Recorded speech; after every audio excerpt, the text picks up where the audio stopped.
ayoko naman na tumira ka dito na hindi pa prepare ang lahat. So dito wala pang kuryente. Yung tubig ko, medyo madami pang, ano mo na. Sanay kaya ako dyan. Kahit sa malamok. Doon nga sa dating bahay namin eh. Siksikan pa kami. Eh siya? Eh siyempre, ayoko naman nang maulit yun. Yung ganong sitwasyon mo. Ayoko nang maramdaman ulit yung ganong sitwasyon na mahirap, sisiksikan. Tsaka, pagpaplano rin yun, ayoko rin naman yun iparamdam sa mga magiging anak natin. Sakali lang naman. Diba? Teka. So, ayun po, no, mga kasukay, mga kalingap. Nakakatuwa naman si Papa Joms kasi may plano siya, syempre, especially dito sa bahay, no? Sa bahay na ipapagawa niya.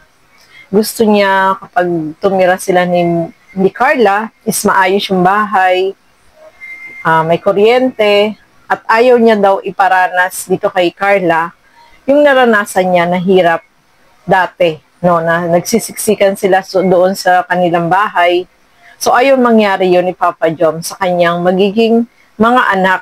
Siyempre, ayaw niya na yung bumalik uli sa dati, yung sitwasyon na naranasan ni Carla, no? Siyempre, ang gusto ni Papa Joms is maging maayos, komportable, yung pagtira ni Carla dito sa kanilang magiging bahay. Nakakatuwa naman po, no? May mga ganong plano itong si Papa Joms at nakakabilib naman po kasi sana matupad yon, no, mga kalingap, yung mga plano na yun ni Papa Joms. At nandyan lang naman si Carla, no, na kasama niya, no, mga kalingap. So, ituloy pa po natin. Ayos naman, bro. Okay lang man po. Okay. Okay lang. Para ba siyang roller coaster? Sobrang roller Ang relasyon daw kasi parang roller coaster. Oh, bro. Hindi naman naiwasan, bro. So, nararamdaman niyo na, nafe-feel niyo na ngayon. Oo. Saka may isa pa akong tanong. Ano yung nababalita ako, nag-unfollow daw kayo sa isa't isa? Ha? Akala nyo, di ako nanonood, ha? Akala nyo, ha? Alam nyo, kahit di nyo ako nakasama, alam ko yung mga issue na yan. Yeah. So, bakit kayo nag-unfollow sa isa't? Kinabahan ako dun, nalaman ko yun. Bakit? Ba? Ewan ko si Carla. Ha? Alam mo, bro, alam mo yan, bro, na duman ka rin naman dito. Hindi rin naman madali. May mga tumpuan, ups and downs. Para sabi mo nga, roller coaster. Pero, yun, bro, ang malagad din naman, bro, is, inaayos din naman namin. Namin na ganun lang yun. Okay. So, talagang nagkakaroon ng mga tampuhan, away, gano'n? Oo, lahat kung maraming umaaligid, bro. Ay! May umaaligid! Yes, bro. So, yun, mga kasukay, mga kalingap, congratulate natin, syempre, si Carla, no? Kasi, meron na siyang lupa, at nakita naman po natin na pinabakuran na niya yung kanyang lupa, no? May bakod na, syempre may gate, although hindi pa siya napagawa ng bahay, mga kalingap, pero, sabi nga is unti-unti mapapagawa niya rin po yan, no, mga kalingap. At sa murang edad is, ayan, meron na talaga siyang balak na magpatayo ng sarili niyang bahay para makatipid naman daw sa upa sa apartment, no. Tama naman yun, no, mga kalingap. At para sarili niya yung tinitirahan niya, no. So, nakakatuwa. May silosan palang nangyayari dito kay Carla at kay Papa Joms, no, mga kalingap. Meron silang, hindi naman po yan may iwasan, no. Especially, sabi nga ni Papa Joms, meron daw umaali-aligid dito kay Carla. Alam naman natin, napaganda ni Carla, kaya hindi talaga may iwasan na merong aali-aligid na iba, no. May makikilala siya, may makakausap siya na ibang mga lalaki, pero ano naman yan, sabi nga ni Carla, hindi naman niya ipagpapalit si Papa Joms. Natural lang yon na may kasama siya na ibang mga kaklase naman po niya yun. No, hindi naman may iwasan yun na, syempre, pag may mga project sila, syempre, magkakasama sila, no. So, tiwala lang, syempre, ang ibigay ni Papa Joms dito kay Carla. Huwag siya mag-isip na mawawala sa kanya si Carla.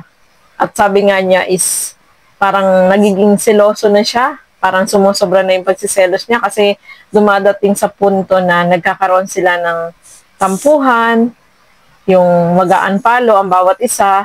So, dapat mas maganda magkaroon sila ng communication parate, no, palagi. The best yun, yung lagi silang mag-uusap, pag-usapan nila kapag may mga problema.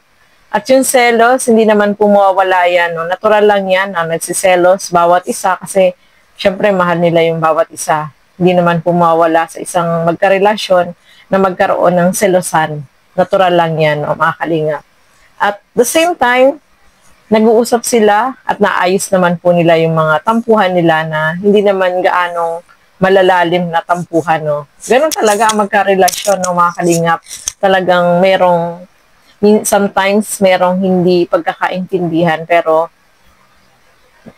nadadaan naman sa usapan nila yun, no, mga kalingap. So, nakakatuwa lang po kasi, ayan, magkalapit lang yung bahay nila. Sabi nga ni Carla, hindi naman daw siya mawawala kay Papa Joms, no? Nandiyan lang siya. At si Papa Joms naman, ganun din.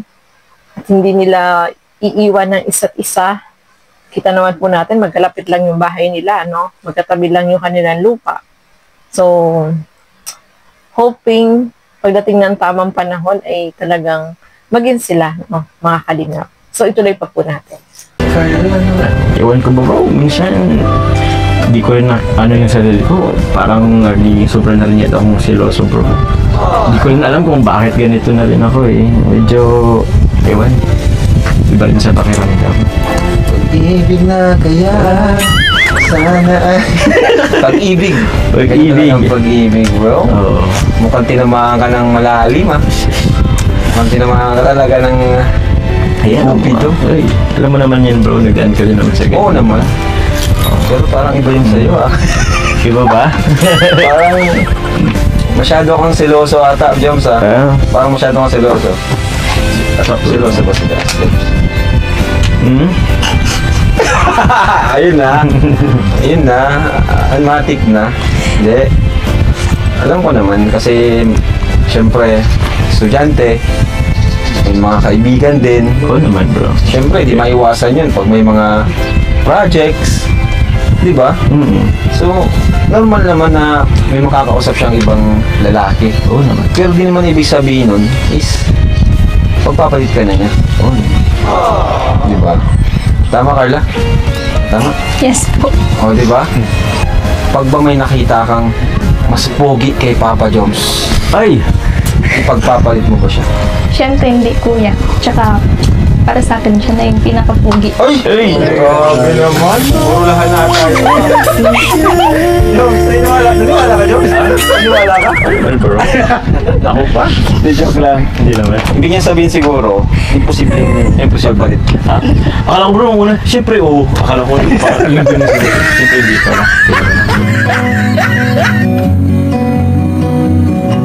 Alam mo Carla, sana balang araw umasenso rin tayo. Yung hindi naman sobra, yung simple lang. Kagaya nito, sa kubo, sa bakuran mo. Ito nang simulan natin. Sana Carla, huwag kang magbago. Manatili kang ganyan. Simple, humble, may takot sa Diyos. At importante, hindi maarte. Alam mo, sa totoo lang, masaya ako na ganito. Tahimik. Tayong dalawa lang. Malayo sa gulo. Kaya, asahan mo na hindi ako magbabago. Kahit pa, hindi man natin natupad yung mga pangarap natin. Basta, magkasawa tayo sa hirap at ginawa. Wow, grabe naman yan. Questions I've never asked. Siguro ang title ay Questions I've Never Asked Carla. So, impromptu lang. Pinaban show. Hindi, ano lang ta, mga simple question lang. So, ayun Carla, di ba nung time na nakita kita, tumakbo ka, di ba? Tanda mo yun? So yun, bakit ka tumakbo? Ayun, ganda yung Ano tanong. kuya po, talagang nahihiya po ako kasi talagang hindi po ako sanay makipag-interact sa tao, hindi po ako sanay makipag-socialize kuya. Kasi talagang kinalakihan ko po na parating kami lang nila mama sa bahay, tapos ano lang po ako labas-pasok sa school, yun lang talaga po yung ano ko, buhay ko, dun lang umiikot yung araw-araw ko. Kaya, tapos ano kuya, naisip ko rin na ano po ito vlogger, syempre makikilala ka, tapos parang takot po. Takot ka ako. talaga nun. So talagang may ano ka, talagang napaka-introvert mo nun, di ba? Opo. Pero nakatawa ka nun yung sa may ano yun, di ba? Sa may tindahan ng barbecue. Tanda ko yun, ikaw nga yun. Yung pauwi na Sabi ko ay, nakita ko siya, uy, parang may lahi to si ano, yung batang yun. Tapos umalis. Hanggang sa yun, nakita ka ni Kuya Starax dun sa kubo. Opo. Tapos, nilapit ka sa akin. Sabi ko, ay, ito na nga yung nakita ko, yung na-scout ko nung ano, sa may school. Buti ano, yun nga, buti nung time na yun, pumayag ka na magpa-vlog. Anong pumasok sa isip mo? Sa totoo lang kuya, madami pa po akong ano. Pinag-isipan ko po na kung mapablog ba talaga ako. Tapos pinagpara-encourage po ako ng tita ko na baka ito na yung pag-asa, yung pag-asa mo na makaahon sila mama mo sa kahirapan. Tapos ano po yung gabi-gabi nga po ako nun kuya nag-iiyak kasi iniisip ko na paano na, lalabanan ko na lang yung takot ko. Sabi ko, lalabanan ko na lang yung takot ko kasi para na din kila mama, para na din sa kinabukasan ng mga kapatid ko po. Kaya, So ano, talagang may mapupulot silang aral dito sa ano, sa kwento ng buhay ni Carla kasi nilabanan niya talaga yung takot niya, yung weakness niya, talagang hinarap niya. Mahirap 'yun, sobrang hirap noon kasi biglang nag-shift yung ano yung mundo mo, 'di ba? From being a private person to public, 'di ba? Nilabanan Yan po, no, mga kasukay, mga kalingap. Sobrang mahihain pala talaga si Carla. Introvert, no? Yun nga, sabi nga ni Kalingap Rob is, nung una niya makita ito si Carla, ay tinakbuhan siya. So, talagang mahihain po talaga si Carla. Kahit na ngayon, no, mahihain pa rin siya, hindi siya nagbabago, ganun pa rin. So, nakakaano kay Carla kasi talagang nilabanan niya yung kanyang takot. Nabanggit nga dyan na nag-iiyak siya sa gabi kasi syempre harap siya sa camera, no? Alam mo naman, mga ganun na kagaya ni Carla, mahihain, nahihiya. So, takot siya.